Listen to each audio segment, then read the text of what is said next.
when we get back to the Kangaroos. But the Indigenous round kicked off in Sydney on Friday night, and the debate continues to rage right around the country as to whether this war dance was appropriate. It was pure Adam Goodes, proud, probing, prodding, promoting his people on the big stage. But the reactions have been varied, and perhaps a picture best tells the story. There was anger. There was amazement. Some were gobsmacked. There was ambivalence from a Carlton man. Some were entertained, thoroughly entertained. There was a Carlton fan clapping, and there are clearly plenty of Carlton fans upset. But what I didn't see, Jason and Browning, was anybody threatened there, and what I didn't see either was, as has been widely reported, he didn't run to the cheer squad, he ran to a section of the crowd. What's your thoughts on it? Well, he did run to the section of the crowd, and I had no problems with the war dance or the war cry, whatever it's called. But any time, I suppose, you go towards the crowd in aggressive nature, and it is a war dance, it is a war cry, it's supposed to be aggressive in nature, that's got the potential to incite the crowd.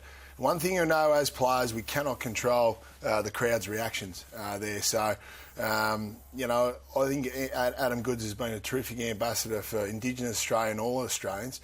But I think all players need to be careful about anything that goes close to the crowd, especially anything with an aggressive nature. We've seen the haka get done, and there's been a lot of references made to the haka, but the haka is directed towards the other combatants, the other team out on the field. Does that matter?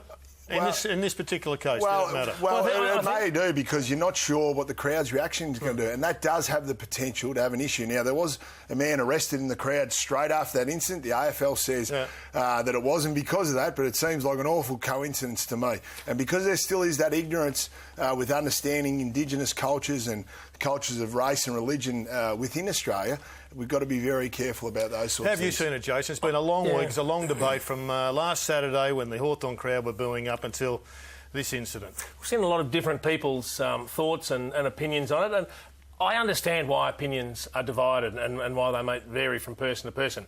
In isolation, if that's a celebration of a goal or a celebration of the night, I thought it was great theatre and a terrifically entertaining exhibition. But we need to put a bit of context around it, and I think that's what you're talking about when you bring the crowd into it. With the haka, that is something that is traditional, that everyone knows is going to happen. It's done before the game, and it's become part of folklore. If you look at Greg Inglis does his goanna crawl after every single try, so he's doing it all the time. This came to the crowd as a one-off, so the difficulty here is, how do we expect the crowd to know how to interpret it? We just saw how they interpreted it. Well, they weren't prepared for it because they didn't know. But no one felt threatened. No, but you know what? I'd love to see Adam Goodes do it after every goal. I think it's absolutely spectacular. But then it becomes a matter of, is it too much about the person and not the team?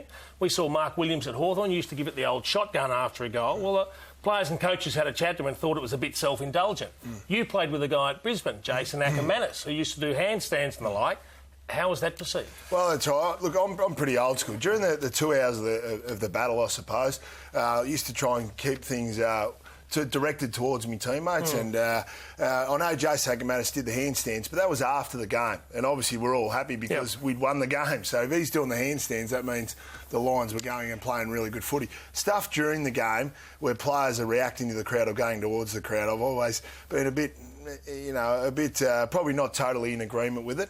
More stuff, the over-gesturing and celebration towards crowd, but, I'm a little bit old school in that regard. Well, did Adam Goodes do it as a one-off statement? He said he didn't. He said it was just a celebration of the night. Yeah. So if you take it at face value, the only difficulty is the crowd didn't know how to interpret it. But if that was just to be a celebration, I enjoyed it. I thought it looked pretty cool, to be It's been a challenging 7 or 8 days, and footy's been challenged by Adam Goodes, and I've got to say, Adam Goodes has made me think more about these issues over the last 10 days than I have probably over the last 3 or 4 years. Yeah. And I hope he continues to probe and to prod our consciousness, because it probably needs it. Let's move on, Brown.